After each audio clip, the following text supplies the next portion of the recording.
नमस्कार साथियों। जय महेश, जय पशुपतिनाथ। महेश्वरी विचार मंच की चेंज विद द चेंज की श्रृंखला में पुनः आपका हार्दिक स्वागत है। पिछले सप्ताह हम अपना वीडियो प्रस्तुत नहीं कर सके और उसकी मुख्य वजह थी हमारे पंडित जी श्री मुरारी जी दादी अस्वस्थ थे। प्रभु ने उन्हें स्वस्थ किया और इस सप्ताह उन्होंने हमें वीडियो भेजा है जो हम आपको प्रस्तुत करने जा रहे हैं। साथियों, मैंने एक प्रश्न उनसे किया था पिछली वीडियो को देखकर कि इस वीडियो में मुझे कोई परिवर्तन की बात नहीं दिखाई दी, जबकि हम चेंज विद द चेंज की बातें कर रहे हैं। तो उनका जवाब था, देखिए, इस वक्त हम वैदिक रीतियों पे विवाह संस्कार की बातें कर रहे हैं और इसमें परिवर्तन की कोई गुंजाइश नहीं है। जैसा मैं कह चुका हूँ आपको कि समय की मान्यता को रखना ही पड़ेगा, वैवाहिक रीतियों को मानना ही पड़ेगा, अन्यथा वो बात कभी भी नहीं आ सकती है, दाम्पत्य जीवन पे असर आएगा। और फिर उन्होंने मुझे एक उदाहरण प्रस्तुत किया जिससे मैं भी थोड़ा कन्विंस हुआ। और उनका कहना था कि जिस तरह से बच्चे का जन्म जब होता है उस वक्त उसकी जन्म के समय का ग्रह नक्षत्र सारे उस जीवन की उसकी लाइन उसी से बनती है। और हम विवाह में भी ज़्यादातर लोग इनको देख करके ही काम करते हैं, जन्म कुंडली का मिलान करते हैं और मुहूर्त निकलवाते हैं और उसके बावजूद भी उसको नहीं मानते हैं। 50 वर्ष पहले लोग उसको माना करते थे और आज लोग नहीं मानते। फ़र्क सिर्फ इतना ही है, अगर मानते हैं तो आप पूर्ण रूप से मानिए, और अगर नहीं मानते हैं तो फिर उसका कोई असर आपके दिमाग पे नहीं आएगा। मैं उनकी बातों से सहमत हुआ। तो आज फिर हम पार्ट 2 पे चल रहे हैं, जहां हमें पंडित मुरारी जी दादी हमें वैदिक रीतियों से विवाह संस्कार का दर्शन करवाएंगे। धन्यवाद। ओम वर्णानामर्थसंज्ञानां यशानां छन्दसामपि मंगलानां च कर्तारो वंदे वाणी विनायको। गुरुर्ब्रह्मा गुरुर्विष्णु गुरुर्देवो महेश्वरः गुरुर्साक्षात् परब्रह्म तस्मै श्री गुरुवे नमः। सभी को जय श्री कृष्ण। माहेश्वरी विचार मंच समूह के कार्यक्रम के अंतर्गत चेंज विथ दी चेंज जो श्रृंखला चल रही है, उस पर पाणिग्रहण संस्कार पर कुछ तात्विक चर्चा, कुछ धर्म दर्शन, कुछ लोकाचार दर्शन आप और हम कर रहे हैं। विगत 50 वर्षों में पाणिग्रहण संस्कार जो हमारे 16 संस्कारों से मुख्य एक संस्कार है, उस संस्कार में किस प्रकार की कुरीतियाँ प्रविष्ट कर चुकी है, जिसके कारण से हमारे जीवन में, वर वधू के दाम्पत्य जीवन में, समाज में बड़ा दुष्प्रभाव देखने को मिल रहा है। जिसका मुख्य कारण मैंने आपको प्रथम जो सीरीज पाणिग्रहण संस्कार की चर्चा पर बनी थी उसमें बताया कि मुख्य कारण है उसका कि जो शुभ समय होता है उस शुभ समय में पाणिग्रहण संस्कार को संपादित नहीं किया जाता, जिसके कारण से उसका दोष वर वधू को, कन्यादाता को, सभी को देखने को मिलता है। और उसके कारण ब्राह्मण भी उस पाणिग्रहण संस्कार को कम समय में उसको संपूर्ण करने के लिए निवेदित होने के कारण करना पड़ता है। यजमान परिवार कहते हैं, पंडित जी आप शीघ्र इस पाणी ग्रहण संस्कार को आगे बढ़ाएं। तो हमें सर्वप्रथम हमारे पाणी ग्रहण संस्कार जो विवाह कर्म है उसका जो लग्न का जो समय है उस पर विशेष ध्यान देना होगा। शुभ समय पर हमारा विवाह संस्कार संपूर्ण हो।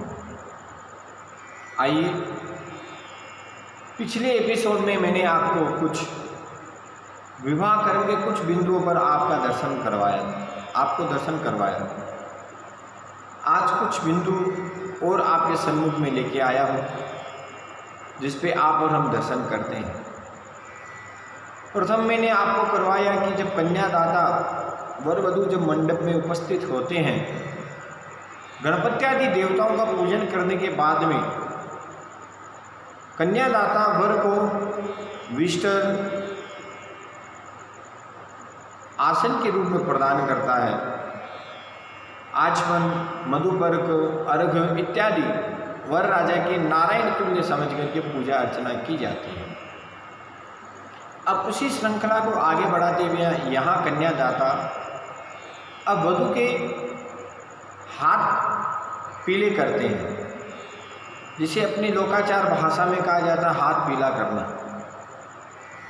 यहाँ पे हाथ पीला करने का अभिप्राय ये बताया गया शास्त्रों में कि कन्या जो बालिका थी इतने वर्ष तक जिम्मेदारी से मुक्त थी, आज विवाह संस्कार के बाद में उसे उस जिम्मेदारियों को उठाना है, अपने दायित्व को निभाना है, जिसके लिए कन्यादाता यहाँ पे कन्या के हाथ पीले करते हैं। और हमारे यहाँ पे हल्दी को विशेष रूप से पूजा अर्चना में भी रखा जाता है, एक सौभाग्य का प्रतीक भी माना जाता है। तो यहाँ पे कन्या को लक्ष्मी स्वरूपा हल्दी प्रदत्त करके उनको लक्ष्मी स्वरूपा बनाया जाता है। कन्या पे यहाँ पे हरिद्रा देने के बाद में वर यहाँ पे कन्या की लक्ष्मी स्वरूप मान करके उसकी पूजा अर्चना करते हैं। हमारे शास्त्रों में उनके भी अनेकों मंत्र यहाँ पे बताए गए हैं। अब यहाँ पे हमारे पाणी ग्रहण संस्कार का जो मुख्य बिंदु है वो आता है कन्यादान, जिसका समय बहुत ही महत्वपूर्ण होता है। अगर कन्यादान शुभ समय पे कन्यादाता के द्वारा अगर किया जाता है तो कन्यादाता का भी उसमें भला होता है, और जो कन्या है जिस वर के वहाँ पे जाती है उनके घर में भी दाम्पत्य जीवन श्रेष्ठ होता है। तो यहाँ पे कन्यादाता अपने हाथ में जल, अक्षत, पूज्य फल द्रव्य आदि लेकर के अपनी 3 पीढ़ियों का नाम उच्चारण करता है। वर के 3 पीढ़ियों का नाम उच्चारण करके नक्षत्रादि वारादि का पंचांग का उच्चारण करके यहाँ पर कन्यादाता कन्या को वर को सुपुर्द करता है। कन्या यहाँ उस कन्यादाता की जिम्मेदारी से मुक्त हो जाती है। कन्यादान का सरल भाषा में समझना हो उसका अभिप्राय केवल इतना है कि आज से, अभी से कन्यादान करने के बाद में कन्यादाता की उस कन्या के प्रति कोई जिम्मेदारी नहीं रहती। उसकी सुरक्षा, उसकी व्यवस्था सब प्रकार से अब उस वर के हो जाती है जिसको कन्या दान में प्राप्त हुई है। और आज से, अभी से उस कन्या का गोत्र भी यहाँ पे चेंज हो जाता है। पहले वो गोत्र अपने पिता का लगाती थी, आज से अब वो गोत्र परिवर्तन होकर के वर पक्ष की तरफ से हो जाता है, जो उनके पति के रूप में जिनका कन्या ने वरण किया है उनका गोत्र यहाँ पे कन्या को प्राप्त हो जाता है। तो ये कन्यादान का संकल्प महत्वपूर्ण है। विशेष रूप से आपको हम सबको ध्यान देने योग्य है। कन्यादान सही समय पे होना चाहिए। उसके बाद में कन्यादान करने के बाद में पाणी ग्रहण लोकाचार में उसको हथलेवा कहा जाता है। हथलेवा कराया जाता है। हथलेवा में वर वधू के दोनों को हाथों को मिलान करके उसमें मेहंदी बीच में लगा करके उनके हस्त मिलाप करवाते हैं। और हस्त मिलाप करने का अभिप्राय हमारे शास्त्रों में ये बताया कि आज से अभी से वर वधू एक मित्रवत हो जाते हैं। उनका सुख उनका दुख दोनों का समान हो जाता है। उनके जीवन में किसी प्रकार की कोई भिन्नता नहीं रहती है। तो एक दूसरे से मित्रवत अब आजीवन पर्यंत व्यवहार करना उस हथलेवे का शास्त्र प्रमाण बताया जाता है। और मेहंदी के रूप में उनके जीवन में जिस प्रकार से मेहंदी का रंग लाल होता है, उनके जीवन में प्रेम रूपी रंग हमेशा लालिमा के रूप में बना रहे, उस मेहंदी का वहाँ पे वो प्रतीक बताया जाता है।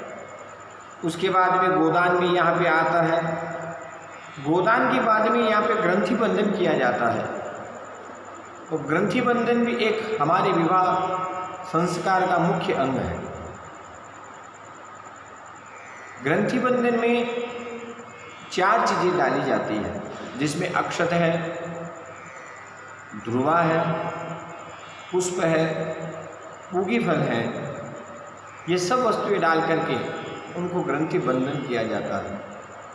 ग्रंथि बंधन का सरल भाषा में अभिप्राय यही कि आज से आपकी और एक दूसरे की जो ग्रंथियां थी उससे मुक्त होकर के प्रकृति पुरुष का मिलाप यहाँ पे हो जाता है। अब पति पत्नी की किसी प्रकार की कोई भी बात अलग नहीं होती, कोई भी बात भिन्न नहीं होती। एक दूसरे के स्वरूप में एक स्वरूप होकर के दाम्पत्य जीवन को श्रेष्ठता की तरफ बढ़ाना। तो यहाँ पे ग्रंथि बंधन हुआ। ग्रंथि बंधन के बाद में आगे 4 फेरों की परिक्रमा का भी विशेष आएगा, वो मैं आपको समझाऊंगा, बताऊंगा। ये आगे के सीरीज में, आगे के एपिसोड में आपको देखने को मिलेगा। मैं बहुत बहुत धन्यवाद देना चाहता हूँ माहेश्वरी विचार मंच समूह का, जिन्होंने इस प्रकार की कुरीति की तरफ अपना ध्यान दिया। फिर आप सभी के सन्मुख में उपस्थित होऊंगा एक एपिसोड और लेकर के, जिसमें विवाह संस्कार के ऊपर कुछ बिंदुओं पर कुछ चर्चा फिर करेंगे। आप सभी को जय श्री कृष्ण।